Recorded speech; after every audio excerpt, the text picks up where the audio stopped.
হুজুর শুরুতেই বললেন একটা হাদিস বলবো, সেই হাদিসের আগে একটা বিষয়, যা মানুষের মাঝে যে বিষয়ের আগ্রহ থাকে সেই বিষয় নিয়ে সে চিন্তা ভাবনা করে, ফিকির করে, সেটি নিয়ে মানুষকে প্রশ্ন করে।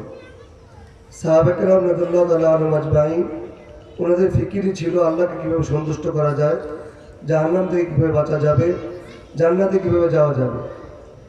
এই কারণে উকবা ইবনে আমির রাদিয়াল্লাহু তাআলা আনহু রাসূলুল্লাহ সাল্লাল্লাহু আলাইহি সাল্লামকে প্রশ্ন করেছেন, ইয়া রাসূলুল্লাহ, মুক্তির পথ কি, কি করলে মুক্তি পাওয়া যাবে? এই একই প্রশ্ন আরও অনেক হাদিসে এসেছে। একই প্রশ্ন উত্তর রাসূল এক একজনকে এক এক রকম উত্তর দিয়েছেন। ব্যক্তি অনুযায়ী উত্তরের ধরন পরিবর্তন হতো। কেউ মুসলমান হয়নি, সে যদি জিজ্ঞাসা করে মুক্তি কোন পথে, তাকে রাসূল বলে দিতেন ইসলামের মধ্যে। কেউ মুসলমান, রাসূলের সাহাবী, তার মা বাবা বাসায় আছে, সে যদি জিজ্ঞাসা করতো তাকে বলে দিত মা বাবা খেদমত করা। অর্থাৎ যে যে স্তর পর্যন্ত আছে তার পরবর্তী স্তরের বিষয়টা বলে দিতেন। একই প্রশ্ন ব্যক্তি হিসেবে উত্তর ভিন্ন ভিন্ন হতো। উকবা ইবনে আমির রাদিয়াল্লাহু তাআলা আনহু যখন রাসূলকে প্রশ্ন করলেন, রাসূল উত্তর দিলেন তিনটি কাজের মধ্যে হলো মুক্তি। তিনটি কাজের মধ্যে প্রথম ব্যক্তি হলো নিজের জবানকে কন্ট্রোল করা, আয়ত্তে নিয়ে আসা, জবানের মালিক হওয়া। অর্থাৎ এই জবান দিয়ে মিথ্যা কথা না বলা, গালি না দেওয়া, গীবত না করা, পরনিন্দা না করা, চগলখড়ি না করা। এই জবানকে আল্লাহ তাআলা যেভাবে ব্যবহার করতে বলেছেন সেভাবে ব্যবহার করা। জবানের মূল মালিক তো আল্লাহ তাআলা। আল্লাহ যেভাবে অনুমতি দিবেন সেভাবেই ব্যবহার করতে হবে, আল্লাহ যেভাবে অনুমতি না দিবেন সেভাবে ব্যবহার করা জায়েজ হবে না। এই জবানকে আল্লাহ যেভাবে অনুমতি দিয়েছেন, যেই কাজের অনুমতি দিবেন সেই কাজে ব্যবহার করা। দ্বিতীয় বিষয় হলো গুনাহ থেকে বাঁচো, নিজেকে গুনাহগার মনে করো। নিজেকে গুনাহগার মনে করলে গুনাহ থেকে বাঁচা সম্ভব হয়। তো গুনাহ করবে আর সে নাজাত পাবে, এটা হতে পারে না। যে নাজাত পেতে হলে তাকে গুনাহ থেকে বাঁচতে হবে। নিজেকে গুনাহগার মনে করলে তখন গুনাহ থেকে বাঁচা সম্ভব হবে। আর তৃতীয় বিষয়টি বললেন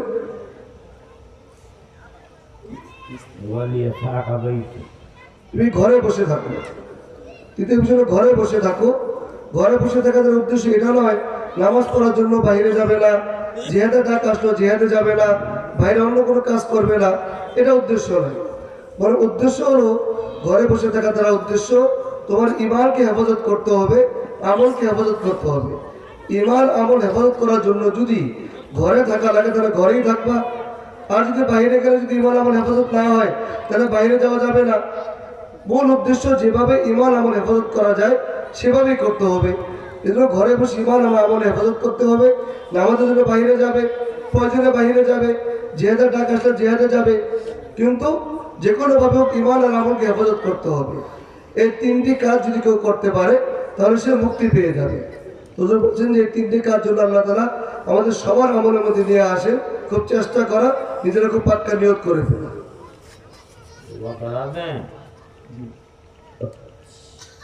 اللهم صل على سيدنا محمد وعلى آل سيدنا محمد وبارك وسلم. ربنا آتنا في الدنيا حسنة وفي الآخرة حسنة وقنا عذاب النار.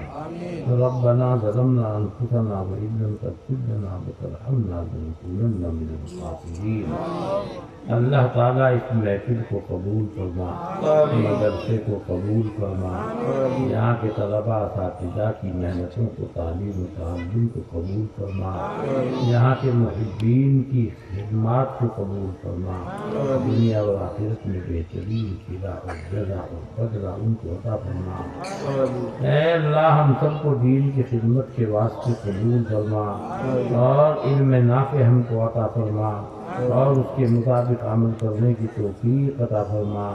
اللہ ہم سب کو اپنی رضا میں خوشنودی نصیب فرما، شیطان کے مکائد سے ہماری حفاظت فرما، نفس امارہ کے شرور سے ہماری حفاظت فرما۔ اللہم اعز الاسلام والمسلمین واذل الشرک والمشرکین۔ اللہم انا نجعلک فی نحورہم ونعوذ بک من شرورہم۔ اللہ ہمارے مریضوں کو شفا عطا فرما، ہمارے مرحومین کی مغفرت فرما، ان کے درجات بلند فرما، ہم سب کو تعظیم حیات دین مستقیم پر استقامت، استحکام اور سخت نصیب فرما۔ اللہ ہم سب کو دنیا اور آخرت کی خیر، فلاح، سعادت، کامیابی نصیب فرما۔ اے اللہ مدرسے کی تمام ضروریات کا اپنے فضل و کرم سے انتظام فرما اور ہمارے تمام مدارس کی حفاظت فرما، مساجد کی حفاظت فرما، تمام شاعر اسلام کی حفاظت فرما، پوری امت محمدیہ کی حفاظت فرما، سب کی جان کی، مال کی، عزت کی، آبرو کی حفاظت فرما۔ اللہ اپنے فضل و کرم سے، اپنی رحمت سے ہماری دعاؤں کو قبول فرما۔ سبحان ربک رب العزت عما یصفون وسلام علی المرسلین والحمد للہ۔